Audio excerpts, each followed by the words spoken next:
Elk, on Shun, they were looking at a team that would grow into a super team, and that's exactly what they've done, as you say, with the addition of Knight this year.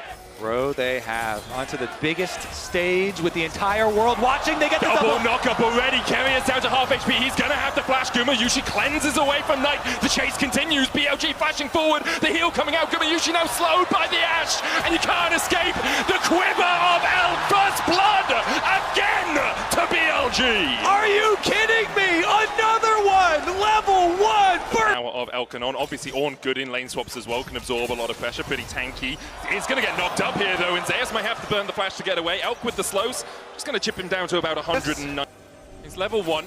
He's about 1 minion away from level 2, so 2 tower shots should be enough to tick him over. On here, it's level 2 of his own. Shun coming in as well to bolster this attack.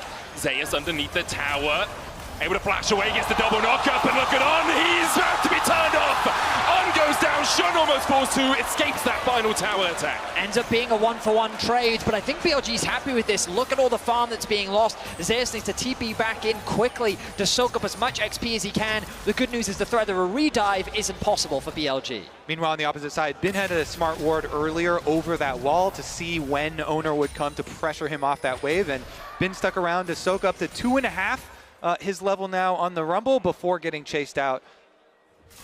Carrier looking for On here, Gumayusi here as well. On just trying to shepherd Bin in towards the tower. You can actually see Knight using the TP here. Guma still no flash, no cleanse. The Grand Entrance going to get a knock-up. Knight flashes across the wall. Shielded around for the double taunt, and now the Flame Spitter is doing a lot of work. Guma's going to be brought back with a bailout, but can he survive?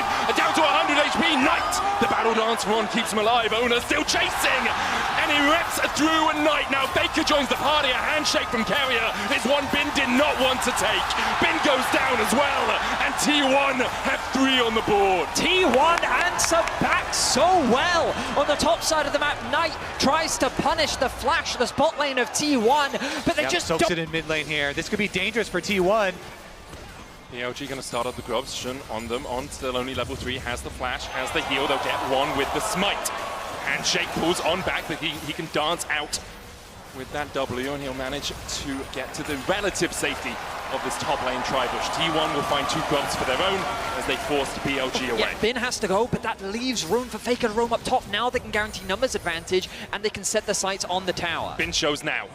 Do T1 pull the trigger? Do they go for the fight? Zeus was trying to hold the wave. They couldn't quite do it because BLG had enough numbers to force him away. The equalizer that Faker stole away does a little bit of chip damage, but not much else. Unlocked up for the moment as Faker looks for that abscond. That Duck can't quite land the chains. Carrier and Gumayusi pushing through the wave now.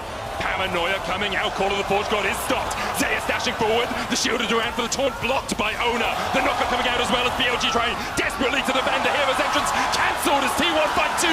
Shun forced underneath this turret as well as BLG are walking away wounded. Such a good play for T1. There were a few seconds left on Bin's teleport. He could not join. They forced the dive On, looking for any recallers. I mean, T1 is sticking around. The TP will come through. Shun already down. Bin walks into a scarred battlefield. He'll still take out Gumayusi. In the end, T1 unable to get that extra plate, but they do find kills. Pick up the dragon right now. Shun working away on it. See if Knight, how quickly Knight can push this and bottom. Look at the positioning of Carrier here. Something he often does on this Renata is he just walks in your face. He is not afraid. He knows he has the mechanics to be able to outplay you. Game 1, it was only Gumayusi who I think had a 40 gold lead, the only speck of blue on there. Now is T1 across the board having leads apart from Bin in that top side. Knight and Faker trading here. Faker down to half HP. Meanwhile, across towards the Rift Herald. That handshake from Carrier going wide. On does have the quickness. Faker still trading down towards the bottom side. Knight goes in with the Justice Punch. Carrier down at half HP. BLG going to get the advance through the mid lane. Faker and Knight unable to do much more than just slap each other around. No one is going to fall in that bot lane for now. Those side lane trades are so interesting because Knight's trying to make the trade as quick as possible, get use out of the aftershock. Oh, On just pulled back with a handshake. He's going to have to Grand Entrance his way to a Grand Exit. Manages to escape for now. For a second I thought he might fall. Faker dashing back in, lands the abduct as well. The taunt will connect onto him and slow his advance in that bot side, but with wave pushed in, he now has the opportunity to back into Fog of War and then TP into the fight. T1 still looking for a bit of a battle around this Rift Herald. The question is, will BLG acquiesce to their request to take a fight towards this top side?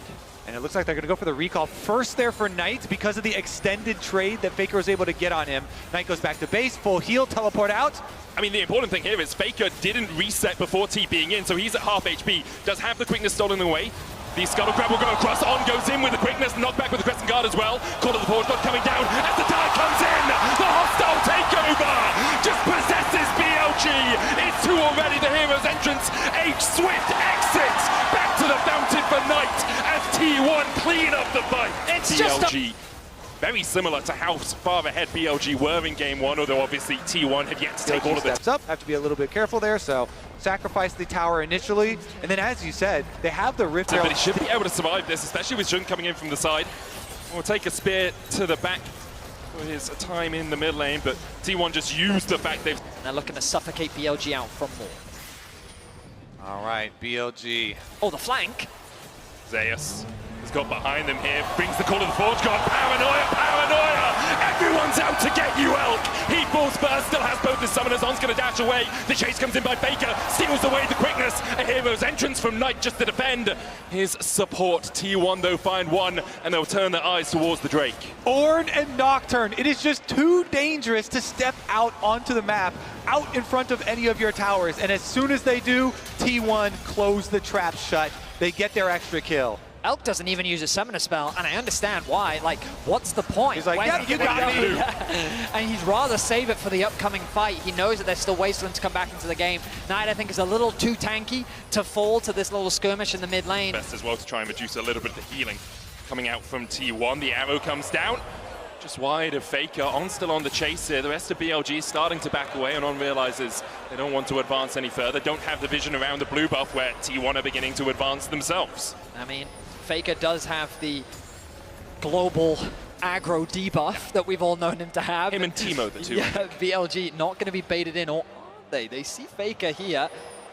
Been trading with Zeus. Quickness coming out as they look to be engaged. They find Faker. Still has the flash. Paranoia comes out. The crescent guard will keep Faker alive for the moment. And Carrier has a flank position of his own. Oda has the bailout on his shoulders. And Shun is already down. TP now invested from Bin or from Knight as they look to rejoin the fight. Elk goes down, On follows suit. And T1 have been able to defend Faker. They keep him alive. Faker flashes. And Knight can't find him. T1 find 4. Only Bin left standing. Many have tried before, but Faker does not fall that easily. His team is quick to react. It's just the one player that is so hard to catch. See the ramifications of that play. The Baron buff in the hands of T1, walking up these towers, they just fall over in front of them. This series here, very likely to get evened up. The response in game number 2 for T1, taking back the Silas. They are 12,000 gold ahead or thereabouts, and T1 advance on 2 lanes. Faker in mid has stolen away Elk's ultimate and has used it to great effect so far this game. Gumayushi has a masterworked Blade of the Ruin King alongside a Terminus and a Ginsu's. Look at Elk still about half an item behind. T1 continue to pile the pressure on. On looks for Owner, can't find him. BLG just trying to find some semblance of an engage, trying to find some way to break through the armor of T1 right now, and perhaps it's Faker that they want, but he dives back in onto Shun. Half HP now on the Xin Chao, and T1 just chipping away. That's all they need to do. They have the Baron buff for another minute's time. Again, Baron buff and 6 grubs just solve so many siege problems. Arrow gonna get juked. Flash was lost there for Carrier, but the damage is still being done. BLG's picked. There they go. Quickness, Paranoia coming out. The quickness goes in. Gumayushi locked up here as Entrance going in as well as Knight looks for the back line. But already he needs to look at his own team because they are being ripped to shreds by T1. It was a valiant effort, but BLG find nothing. T1 will strike back in game number 2 to even it up here in London. Try as you might, T1 are on home turf. And we're going to a best of 3. Lethal efficiency.